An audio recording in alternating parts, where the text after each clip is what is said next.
Hi and welcome to my watermelon cake tutorial. The first thing I did was color a piece of fondant to match the inside of a watermelon. I then rolled out my fondant into a circle that was big enough to cover the top of my already ganached cake. My cake was a 4-inch cake.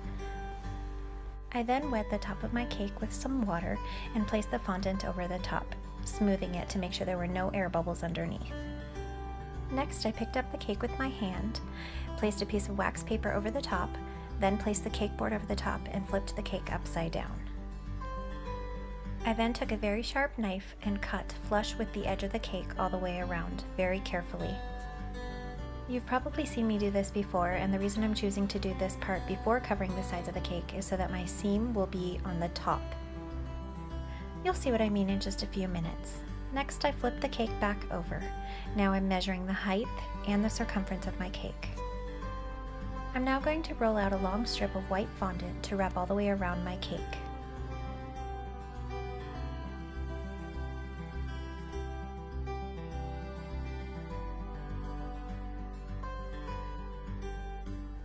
I prefer to use a brand new scalpel for each cake project because the sharper the better.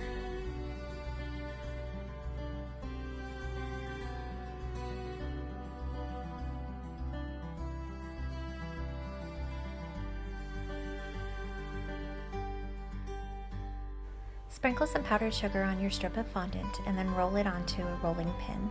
This just allows for ease of application.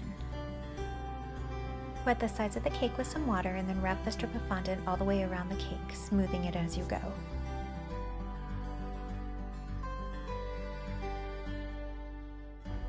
If you notice any gaps at the bottom of your strip, you can gently use your smoother to push them down into place. Then use a ruler and a scalpel to cut a clean edge for your seam.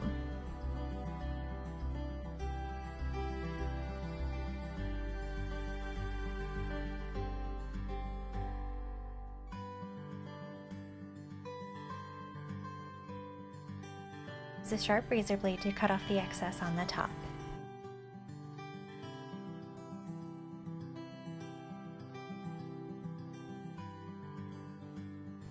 Once you're satisfied, flip the cake back over. Smooth out or trim any imperfections.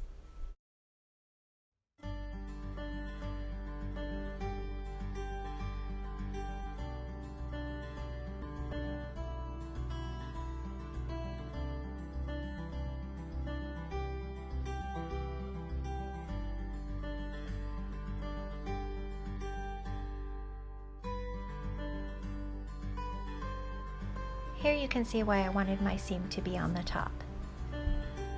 Next, I'm mixing 1 part avocado green with 2 parts electric green and some clear alcohol. When I'm getting ready to paint on a cake, I always test out my colors on a piece of scrap fondant first. In this case, I was pretty satisfied with my watermelon green. I really wanted this cake to have a watercolor look to it, so I'm using very runny wet paint and letting it drip and trying to avoid brush strokes. Cover all the way around the sides of the cake and try to avoid the white on the top, as this is supposed to look like the inside of the rind.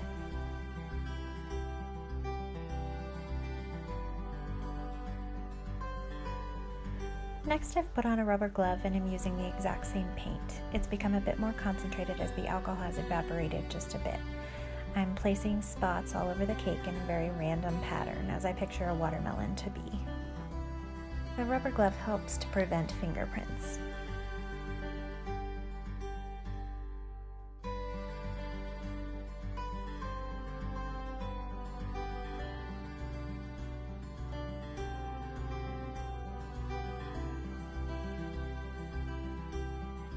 Now I've darkened my green color just a bit by adding more concentrated food color, and I'm doing loose, drippy stripes going up the side of the cake.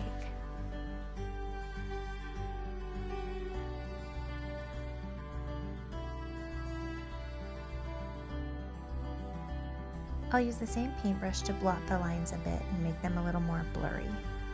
After I did 1 or 2 stripes, I realized I was taking away some of the color, so I began adding more color to my paintbrush as I blotted.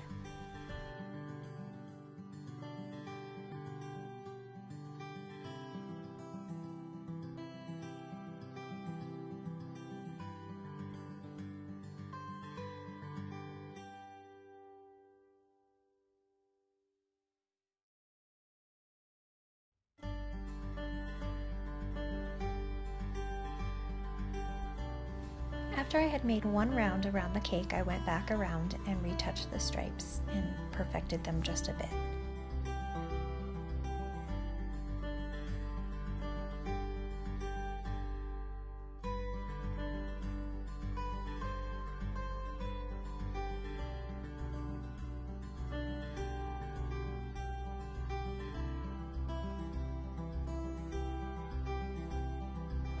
Now it's time to make the seeds. I rolled out a really thin tube of black fondant. I could have used my extruder but decided it would be quicker to just hand roll it.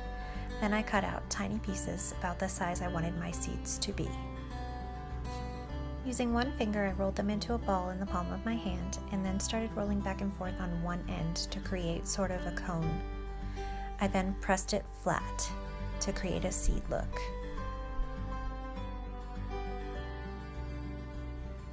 I placed them all on my cake first without glue to make sure I knew where I wanted them to go and how far apart I wanted them to be spaced. Once I was satisfied with this, I glued them down with some piping gel.